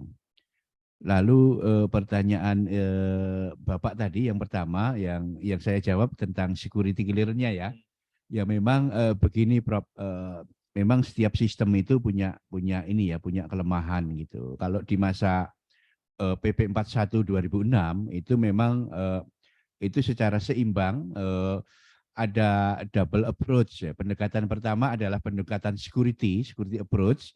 Pendekatan kedua itu pendekatan saintifik dalam arti kemanfaatan iptek. Nah, itu di blended secara kurang lebih seimbang di dalam tim ad hoc yang terkenal dengan nama tim koordinasi pemberian izin penelitian asing begitu Prof. Jadi review proposal yang dilakukan oleh TKPIPA itu sangat komprehensif.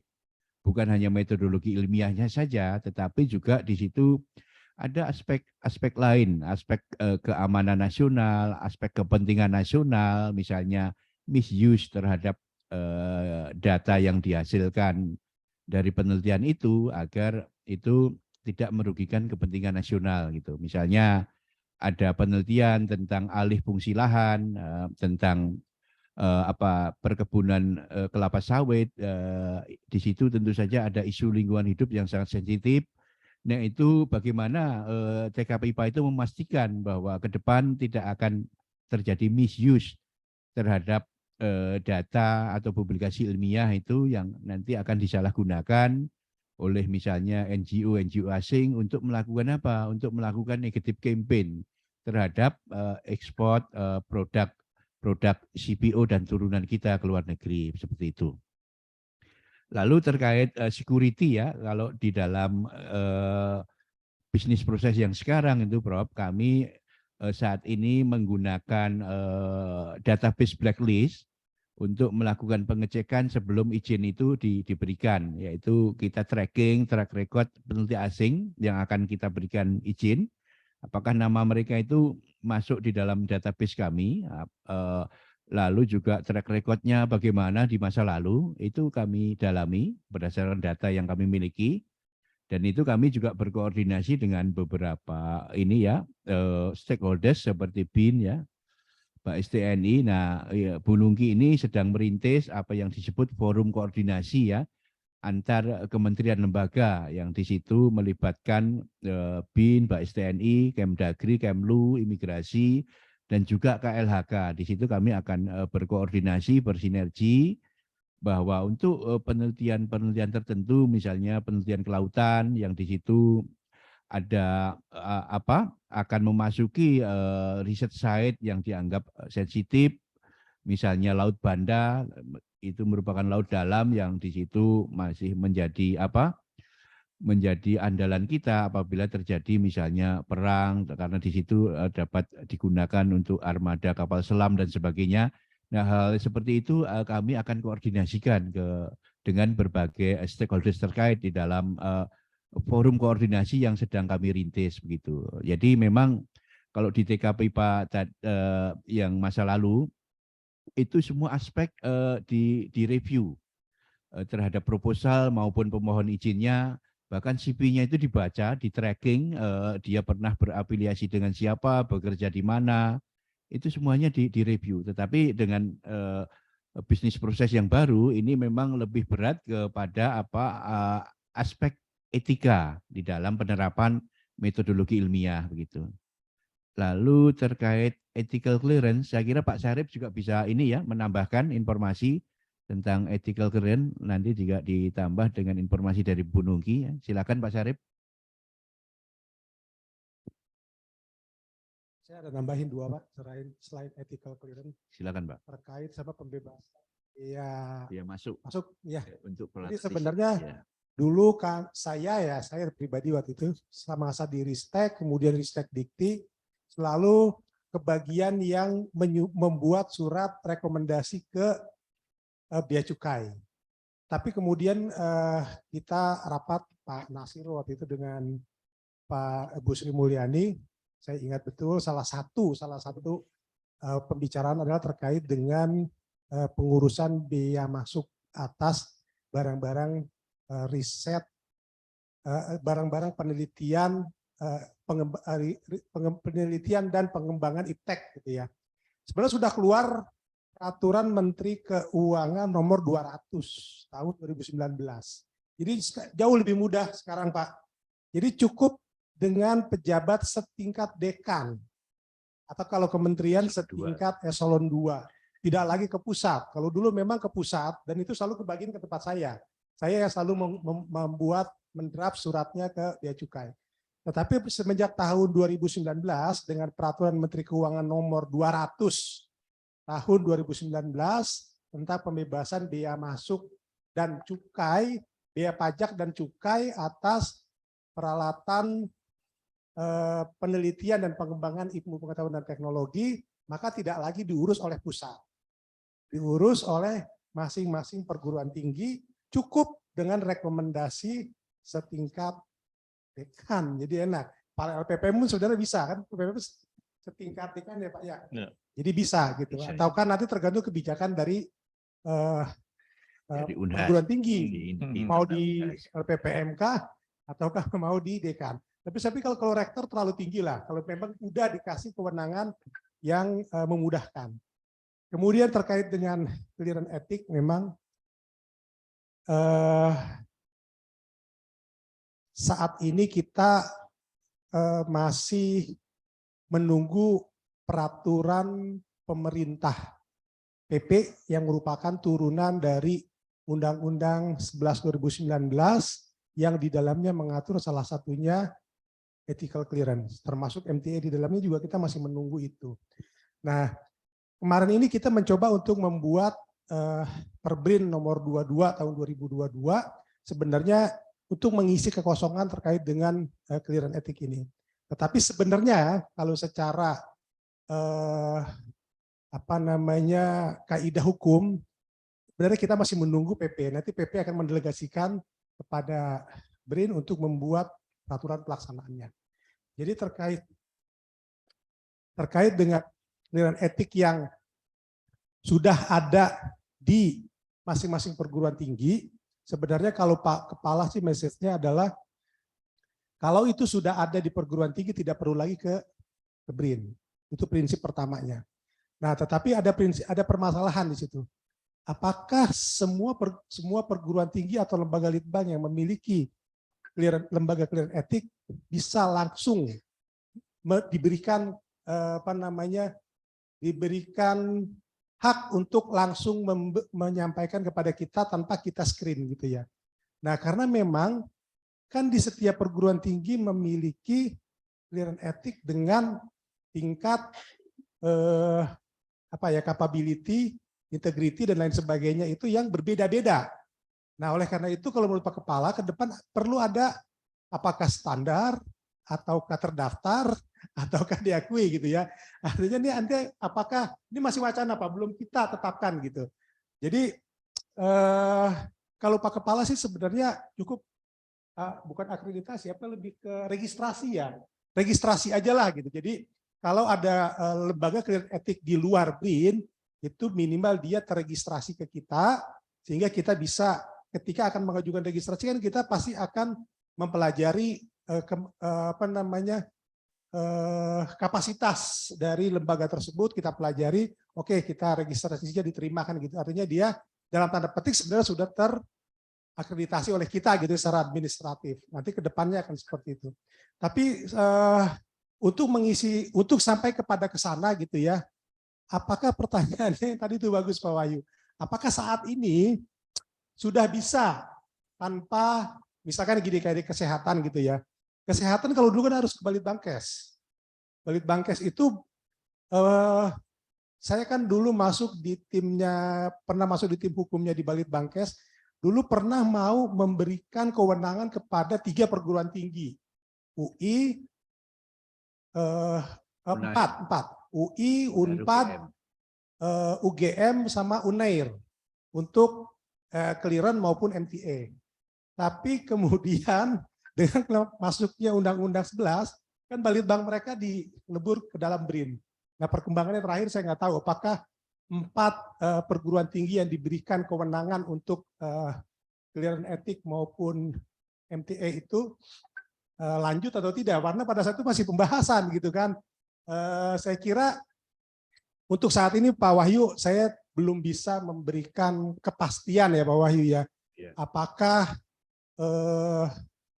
rekomendasi yang dikeluarkan oleh clearance etik di perguruan tinggi secara otomatis saat ini ya, untuk saat ini bisa langsung ke kita ataukah perlu juga di screen lagi di clearance etik yang ada di kita yang tadi ada 5 ya, kesehatan, kemudian hewan coba, sosial humaniora, kimia, nuklir, dan others, ada 6 gitu ya. Jadi saya kira mungkin mesti kita tanyakan kepada pengambil keputusan kebijakan Pak Sriwayono ya, karena memang ini menarik juga saya kira apakah bisa nanti mungkin kalau jawabannya adalah bisa kita berikan pemberitahuan juga Pak Sriwayono ya. Saya kira itu mungkin tambahan dari saya. Terima kasih. Terima kasih. Ibu mau nambahkan Bu? Izin Pak. Jadi memang ini kan kita juga sistemnya itu kalau mau dibilang transisi kok kayak transisi terus gitu ya, tapi memang Terlalu panjang. kayaknya udah cukup bertahun-tahun gitu, tapi ya memang untuk apa ya istilahnya sistem yang baru berjalan ini memang kita mengakui ini baru 1 tahun ini terakhir ini efektif gitu, termasuk ya clearance etik ini dan juga layanan perizinan yang mau tidak mau memiliki SOP yang baru begitu, yang probis baru gitu. Nah, memang untuk ethical clearance ini juga kadang-kadang kita masih menghadapi beberapa perkecualian gitu kan, atau beberapa kasus yang ternyata tidak bisa disamaratakan begitu. Jadi seperti tadi misalkan sudah ada sudah mendapatkan ethical clearance gitu ya dari lembaga lain. Nah, ini memang kemarin Pak Syarif itu ada beberapa kasus yang memang tetap bisa gitu dimasukkan ke BRIN gitu. Jadi tetapi itu hanya sebagai notifikasi gitu terhadap komisi etik yang saat ini sudah berjalan gitu. Jadi mereka hanya mungkin melihat gitu ya, mereview, tapi tidak mereview lebih dalam gitu. Jadi istilahnya mereka mengetahui gitu kan, menyetujui bahwa ini sudah dilakukan oleh komisi etik di luar gitu, yang betul yang sudah resmi begitu. Nah, memang untuk titik beratnya adalah ketika sudah mendapatkan clearance etik di lembaga lain tetapi melibatkan peneliti asing, nah itu memang yang masih harus masuk ke BRIN begitu Pak. Iya. Mungkin seperti itu sih Bu, kira-kira batasan ininya yang lebih clear gitu ya. Ya, terima kasih. Itu ada yang bertanya lagi, silakan. Kalau tidak ada, karena ini juga sudah asar ya. Jadi saya ucapkan terima kasih atas nama pimpinan Ketua LP2M. Kami sangat berterima kasih atas kedatangan Bapak Sri Wahyono dan tim ke Unhas. Terima kasih atas sharingnya dan moga-moga izin penelitian untuk peneliti asing yang dari Unhas mungkin bisa lebih mudah bagi kita karena kita sudah pahami dan apa-apa ya aturan yang harus. Dan saya kira ini bukunya juga menarik ini. Nanti kami bagikan karena di sini adalah lengkap juga tentang pembebasan pajak dan sebagainya. Ya, saya kira itu dan satu informasi Pak Sarip bahwa Komisi Etik Penelitian di Kedokteran itu sudah tersertifikasi secara internasional, Faircup, ya sudah 4 kali malah, sudah 4 kali. Kebetulan saya sebagai wakil ketua. Ya, kira itu. Terima kasih saya ucapkan kepada Bapak Ibu sekalian yang mengikuti kegiatan ini, yang juga mengikuti secara daring. Ya, kami berharap bahwa pertemuan ini banyak manfaat yang bisa kita ambil. Dan kemudian nanti semakin banyak peneliti asing yang bisa berkolaborasi dengan peneliti-peneliti di Unhas. Terima kasih. Saya kira saya tutup kegiatan ini dengan sama-sama kita menutup dengan ucapan Alhamdulillahirrabbilalamin. Terima kasih. Wabillahi taufiq wal hidayah. Assalamualaikum warahmatullahi wabarakatuh. Mari kita foto bersama, Pak. Kita foto bersama di depan. Terima kasih, Pak. Terima kasih, Pak.